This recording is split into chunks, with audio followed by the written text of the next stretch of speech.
కాలం మారుతుంది కాబట్టి వాళ్ళు సెల్ ఫోన్ చూస్తున్నప్పుడు కూడా వాళ్ళు ఏం చూస్తున్నారు, వాళ్ళు ఏం చదువుతున్నారు, సెల్ ఫోన్లో అసలు ఏం చూస్తున్నారో కూడా మన చాలామంది అబ్జర్వ్ చేయరు.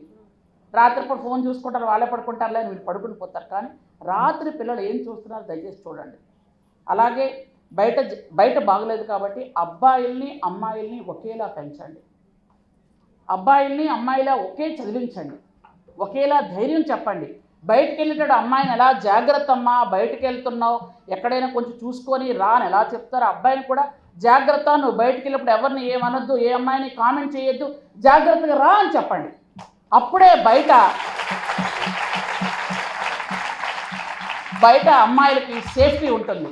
ఎందుకంటే ఎక్కడైనా ఎవరైనా అబ్బాయి ఏదో అన్నాడు అంటే అది మన పిల్లలై ఉంటారు, ఖచ్చితంగా ఎవరో ఒకరు పిల్లలై ఉంటారు. కాబట్టి అమ్మాయిల్ని అబ్బాయిల్ని ఒకేలా చూసినట్టయితే, ఒకేలా పెంచినట్టయితే, ఒకేలా విద్యాబుద్ధులు నేర్పించినట్టయితే ఈరోజు మన సమాజంలో జరుగుతున్న కొన్ని భయంకరమైనటువంటి విషయాల్ని కొన్ని తప్పించుకోగలుగుతాం.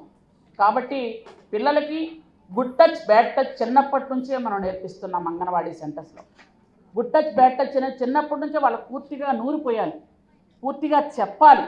గుడ్ టచ్ ఏంటి, బ్యాడ్ టచ్ ఏంటి, వాళ్ళు ఎక్కడెక్కడ ముట్టుకుంటే మంచిది, ఎక్కడ ముట్టుకుంటే మంచిది కాదు అనేది పిల్లలకు చెప్పాలి. అట్లాంటప్పుడు ఇంటికి వెళ్ళి అమ్మకు చెప్పండి, ఇలా చేస్తున్నారని ఇంటికి వెళ్ళి అమ్మకు చెప్పాలి అని చెప్పాలి ఖచ్చితంగా.